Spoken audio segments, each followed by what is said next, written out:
Bueno, nosotros definimos el liberalismo, digamos, como el respeto irrestricto del proyecto de vida del prójimo.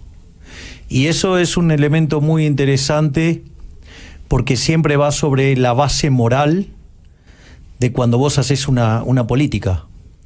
Por ejemplo, nosotros en Argentina, con mi socio Diego Giacomini, nuestro enfoque siempre sobre lo que tiene que ver la política económica tiene que ver con una base y una fundamentación moral. Porque en realidad, en el fondo, cuando vos tenés malos principios desde lo moral, eso conduce a malas instituciones y eso después deriva en decadencia económica. A ver, te lo hago con un ejemplo. En Argentina se volvió a imponer un cepo. O sea, el cepo es restricciones a la compra y venta de divisas. En realidad, digamos, la medida es inmoral en varios sentidos. En el primer sentido es, si vos te ganaste tu dinero honestamente, ¿por qué no lo podés gastar en lo que se te da la gana? Es decir, ¿quién es el burócrata para determinar si vos podés comprar o no podés comprar determinada mercancía, ya sea el dólar o la que se te ocurra? Entonces, digo, primero hay una cuestión de índole moral, digamos, de cercenamiento de tu libertad, de no dejarte comprar lo que vos querés comprar. Primer punto. Segundo punto. Además, es una herramienta funcional a los políticos ladrones que tiene Argentina.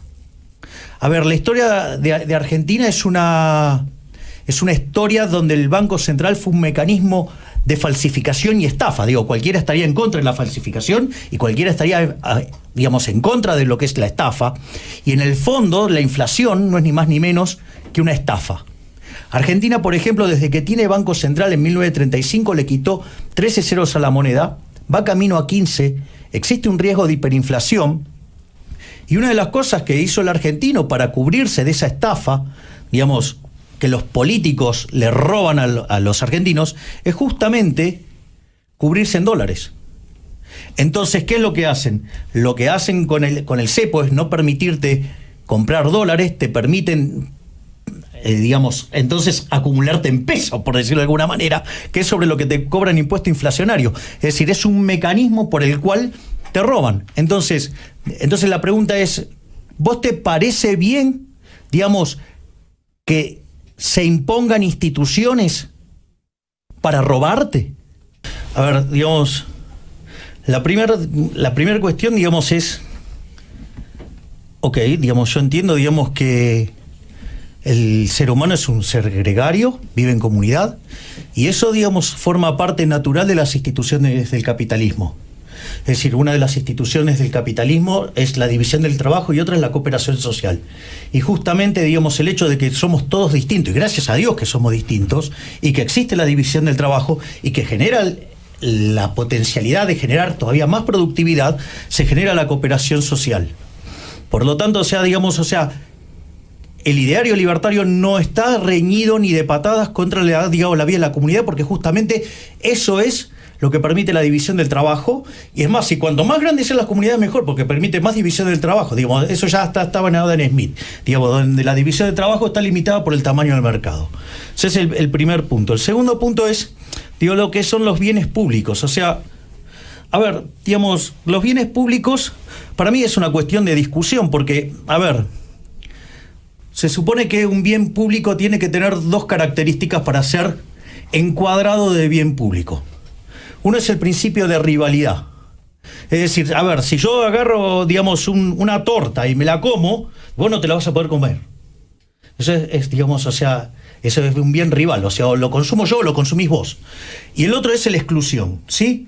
Digamos, y a veces, digamos, si vos podés excluir o no al otro del consumo. Entonces, por ejemplo, es interesante porque la teoría económica siempre aportaba como ejemplo de bienes públicos los faros, ¿no? Digo, porque en realidad no había rivalidad, porque si yo estaba consumiendo la luz que genera el faro, digamos, no había un problema para que el otro tuviera la luz, y además el dueño del faro, por decirlo de alguna manera, si le daba luz a uno no podía excluir al otro. Por lo tanto, si vos agarrás esa definición, entonces claramente, los faros eran bienes públicos, son bienes públicos, o sea, cumple perfecto con la definición. El premio Nobel de Economía, Ronald Coase, se tomó el laburo de chequear de quiénes eran los faros en el siglo XIX.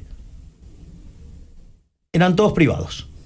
Entonces, digamos, o sea, el tema de los bienes públicos, o sea, es una cuestión a discutir y a ver si es bien público o tiene alguna otra característica que hace que trabaje o no como bien público. Digo, el ejemplo emblemático no lo cumple. Después, digamos, Alejandro menciona el tema de las artes.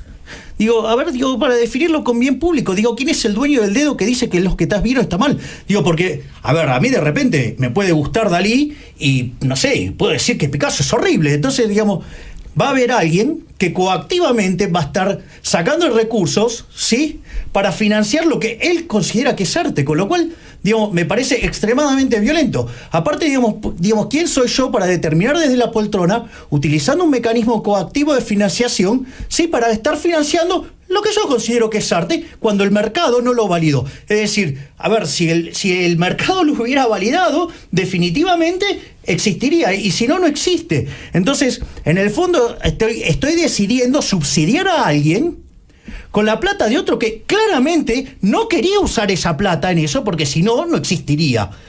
A ver, vamos a ordenar los tantos. La causa del feminismo, ¿sí?, la causa del feminismo como causa, los primeros en levantar esa causa fueron los liberales. Es decir, porque si hay algo que caracteriza al liberalismo, y probablemente el logro más importante del liberalismo, es la igualdad ante la ley. Digo, eso, con lo cual, digo, esa es una causa naturalmente liberal. Ahora, una cosa es el feminismo y otra cosa es el embrismo. El problema con el embrismo es que termina cayendo en un problema que se llama discriminación afirmativa o affirmative action, o sea, la discriminación positiva. Y que asociado a ello, vos creés que tenés derechos. Y como esos derechos alguien lo tiene que pagar, termina siendo profundamente desigual, porque en otro es donde vos vas a estar cargando la cuenta. Entonces, una de las cosas que uno ve es que vos estás señalando correctamente, Gonzalo, digo, que aparecen contradicciones, ¿no? Entonces, por ejemplo, sí, bueno, el Estado es el opresor, sí, pero queremos más Estado. Es decir, eso, digo, es una contradicción en sus términos, digo, o sea, ya arranca desde el vamos. Ahora, digo, contradicciones de estas características está llena. Es decir, ¿pero por qué? Porque justamente el pensamiento, digamos, cuando vos entrás en la línea del embrismo, claramente entrás en una línea de pensamiento marxista. Y tiene todas las contradicciones propias de, digamos, de esa deformación del pensamiento. Entonces vos te terminás teniendo un montón de problemas asociados a una mala concepción de la cuestión. O sea, de esto, digo, hay infinidad de situaciones, de cosas que se discuten y que, digamos, terminás teniendo una contradicción, no sé. A ver, ¿crees que pasa lo mismo con la desigualdad? ¿Que forma parte de este forma problema? parte del mismo problema. Pero fíjate esto, suponete lo siguiente, mira, el otro día una persona, un liberal, va a la Facultad de Derecho en Argentina, digamos, donde es un gran centro de estos tipos de movimientos. Entonces le dice, bueno, digo, el chico está con barba, todo, y le dice a una abogada, le dice, bueno, digamos, yo me autopercibo como mujer. ¿Vos qué haces? Bueno, digo, ok, te acepto que te autopercibas como mujer. Fantástico, ok. Bueno, y ahora digo, a pesar de que estoy con barba y todas esas cosas, pero me autopercibo mujer. Digo, independientemente de que, digamos, o sea, me vista de hombre, lo que fuera, me autopercibo mujer. Le dice, ok, pero ahora además me voy a autopercibir de 7, 8 años. ¿Qué te parece? No, bueno, si vos te querés autopercibir así, digamos, me parece bien. Bueno, ahora quiero tener un noviecito de 7 años. Entonces, digo, ahí te das cuenta que las cosas, digamos, o sea, no funcionan. O sea, vos te podés autopercibir mujer, ¿sí? Y me parece bárbaro. Vos autopercibite como quieras, ¿sí? Ahora, por ejemplo, en Argentina un señor de 62 años se autopercibía mujer. Entonces, como se autopercibía mujer, le permitieron cambiar el documento, entonces se jubiló antes. ¿Por qué? Porque ahora era mujer. Ahora entonces, digamos, él se autopercibe, entonces usa el Estado para sacarme recursos a mí. Digo, entonces vos hacés de tu vida lo que se te dé la gana. A mí me importa un raba, no sé lo que quiera. Pero mientras que yo no tenga que pagar la decisión tuya. Es decir, porque si no es muy fácil, entonces... vos percibiste como quiera, pero la cuenta la tiene que pagar otro y ahí empieza a reñirse en el plano moral. Es decir, yo no tengo problema, sé lo que quieras, pero no te metas con mi bolsillo. Entonces, si vos vas a usar el Estado para eso, y bueno, ahora, digamos, entramos en otro problema. O sea, me parece que la cosa pasa por ahí. Digo, puedo citar varios ejemplos de estas características donde, en el fondo, eso, yo quiero esto, ok, pero paga la cuenta vos. Javier, a mí me gustaría volver al tema del Estado porque...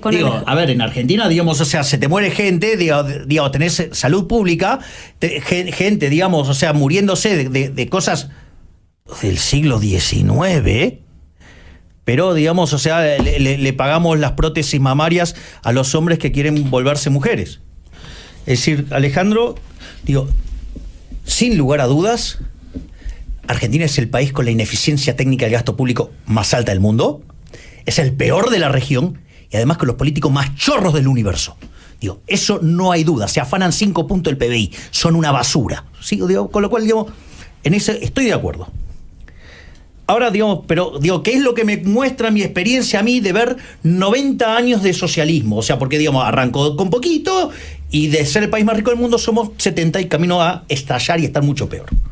Primer argumento, no existe la idea de la eficiencia en el gasto público. No existe.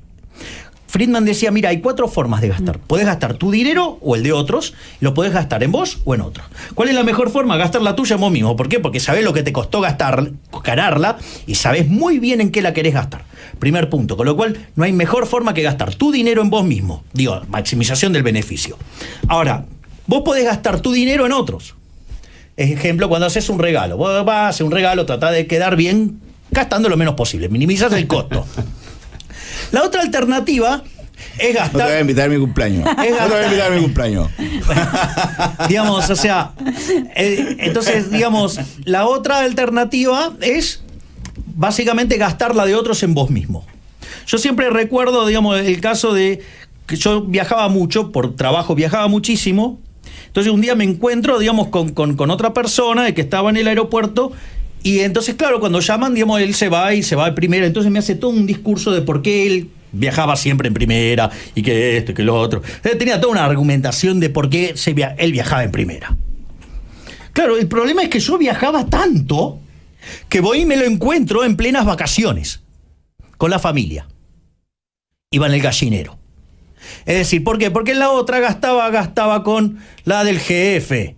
Ahí cuando tuvo que gastar con la propia, iban todos al gallinero. Es decir, ¿por qué entonces vos ahí maximizás el gasto? O sea, cuando vas a comer, no mirás digamos, el lado derecho del menú, mirá el lado izquierdo, total la cuenta la paga otro. Entonces, digamos, de eso deriva que, ¿cuál es la peor forma de gastar?